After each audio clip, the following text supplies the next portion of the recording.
Muhammad Rizky Oktara Setiawan. Kang Muhammad Rizky Oktara Setiawan. Beliau merupakan seorang anak dan seorang calon entrepreneur yang sedang merintis usahanya di bidang fashion. Terinspirasi oleh perjalanan bisnis ayahnya, Kang Rizky bertekad untuk membawa inovasi dalam industri fashion saat ini. Nama usaha kalau yang dari saya sendiri namanya Ar-Rajul, itu di bidang fashion muslim. Sama kalau yang ayah saya itu, yang bapak itu di bidang fashion juga, di distro, mereknya Kidrok. Kalau buat saya sendiri, karena dari lingkungan juga, dari orang tua, terus kanan kiri juga itu pada pebisnis semua. Terus kalau dari bapak saya itu inspirasinya karena sebelumnya dia kan kerja di orang dulu, terus dia kedorong buat bikin bisnis sendiri.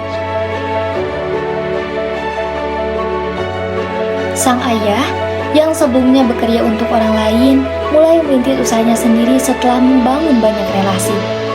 Dari usaha yang kecil, ayahnya berhasil mengembangkan bisnis hingga mencapai puncaknya antara tahun 2011 dan 2013.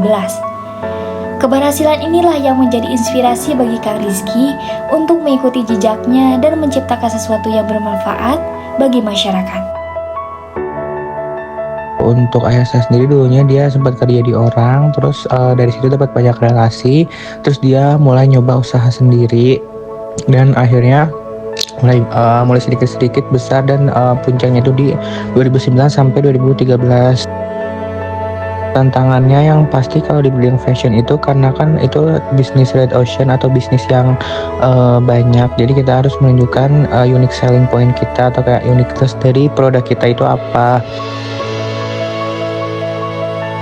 Marketingnya kita harus gol-golan, kita di marketingnya harus maksudnya kayak benar-benar menunjukkan uniqueness kita, uniqueness produk kita beda dari yang lainnya, entah di produknya sendiri atau di background dari pembuatan produk itu. Sebenarnya tantangan terbesar modal sih di awalnya, sama itu bisnisnya kan udah banyak, jadi perlu menunjukkan uniqueness-nya.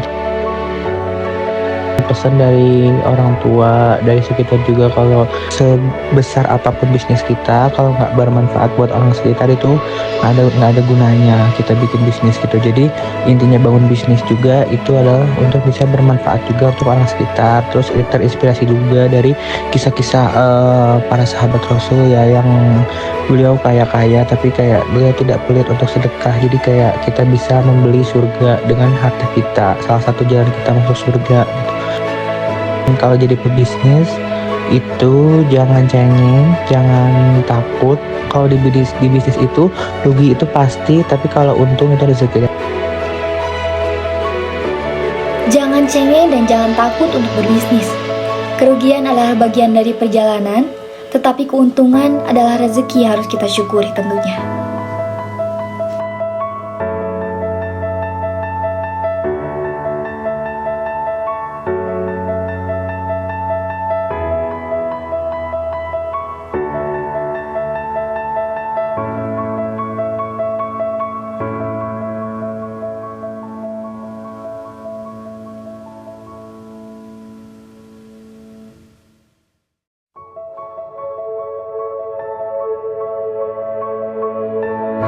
Nama Bapak Anton, umur 62 tahun,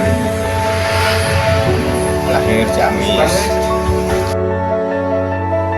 Bapak Anton, beliau merupakan seorang entrepreneur yang dikenal sebagai pemilik Kedai Haryanto, sebuah usaha yang menggabungkan penjualan jus dan juga warung nasi. Jadi bisa Bapak sekitar 10 tahunan, kurang lebih 10 tahunan lah.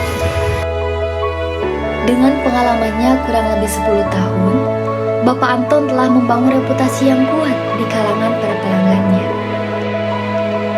Kedai Haryanti dikenal karena kualitas bahannya yang segar, pelayanannya yang ramah, yang membuat kedai tersebut tetap bertahan dan menjadi salah satu tempat favorit di kawasan tersebut. Pertama di sini sekitar tahun 2000-an. Pertama jual makanan, kalau potongan lah gitu ya, di warung sebelah dikasih toko saudara.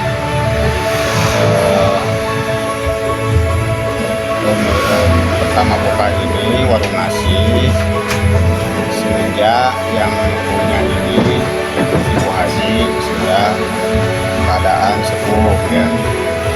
Jadi si Ibu Haji diserahkan ke perusahaannya ke bapak gitu ya. Walaupun Bapak Anton tidak memulai perjalanan bisnis kedai Harayati ini dari nol, tetapi ia sudah bekerja di berbagai kedai untuk memahami seluk-beluk industri kuliner. Salah satu sisi inspiratif dari Bapak Anton yang saya lihat adalah kemampuannya untuk bangkit dari kegagalan. Dalam perjalanan bisnisnya, ia pernah mengalami masa-masa sulit ketika pandemi melanda, di mana banyak usaha kuliner yang gulung tikar. Tetapi Bapak Anton mengambil keberanian untuk beradaptasi dan berinovasi melalui kedai Harayati ini.